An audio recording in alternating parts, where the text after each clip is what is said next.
what's going on, guys? My name's Adam over here at Gainesville Health Fitness, and today I wanted to share some of my favorite exercises that I like to do in my Pilates classes to help ensure that we have strong, healthy aging for our spine, and the exercises that are accessible for anybody of any level. So here's the thing, healthy spines are mobile spines. So if we're talking about healthy aging for our spine, we want to incorporate movements that encourage control of the movement and the exploration of the movement that our spine is capable of.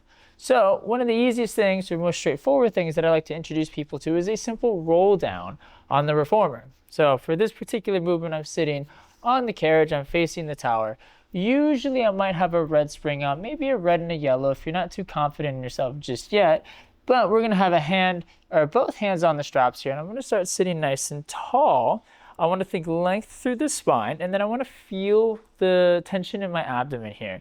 And then what I'm thinking is I'm gonna tuck my tailbone under, and then I'm gonna roll myself back one spine segment at a time, trying to find as much rounding or flexion as I can. As I come close to the bottom, I'm gonna lead with the top of my body and roll myself back up until I find my long spine here at the very top.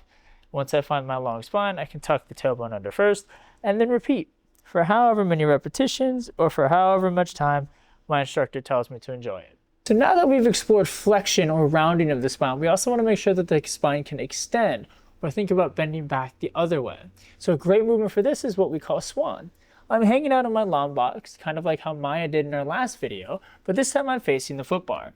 I've got my hands on the foot bar, and I'm going to start by lifting my collarbone up and thinking about having long hips here. You should feel some stuff already start to contract and squeeze through this space.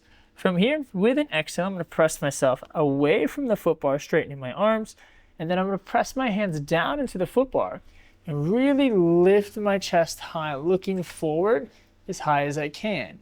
From here, I can lower myself down one segment at a time, press myself away, and then lift myself back up. So we've explored flexion, we've explored extension, but we can also take the opportunity here to explore lateral flexion or bending from side to side. Really lovely stretch for this one is what we might call a side bend or a version of a mermaid. So for this one, I'm sitting almost in kind of a 90-90 sort of position if you want to think about it like that. My inside shin is even with my shoulder pads. My front shin is kind of just sitting out in front of me here. From here, my right hand is going to go on the front corner of the foot bar. My other hand's going to start off to the side.